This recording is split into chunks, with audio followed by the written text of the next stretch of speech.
Take a breath. Let this moment slow down. The psalm opens with a wholehearted vow. I will give you thanks with everything in me.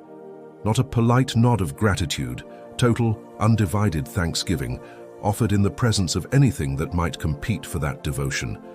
David says he'll bow toward God's holy place and praise his name for two things in particular: God's steadfast love and God's faithfulness. Because God has kept his word, magnified it even, above his own reputation. In other words, what God has said, God has done. His promises aren't decoration, they're load-bearing. Then comes something remarkable.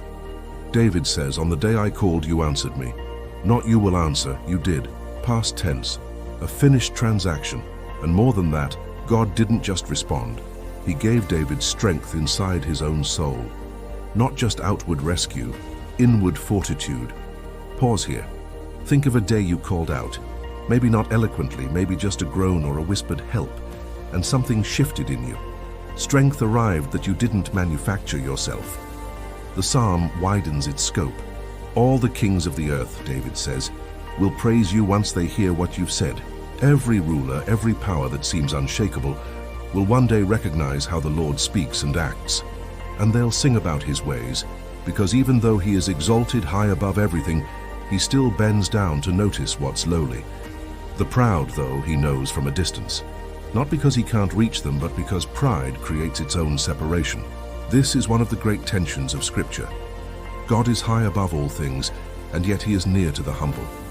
Greatness and gentleness held together without contradiction. Then David makes a bold claim in the middle of trouble.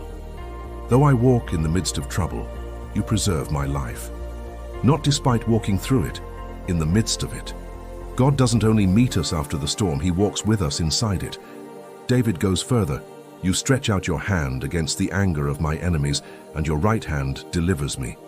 This isn't wishful thinking. It's confidence built from memory, from all those you answered me moments stacked up over a lifetime. And the psalm closes with total trust. The Lord will fulfill his purpose for me. Your steadfast love, O Lord, endures forever. Do not abandon the work of your hands. That last line is worth sitting with. Whatever God has started in you, however unfinished it feels right now, David asks him not to walk away from it, not to abandon what he began. So here's the question to carry with you. What's one thing God has started in your life that still feels incomplete? Can you trust he hasn't abandoned it?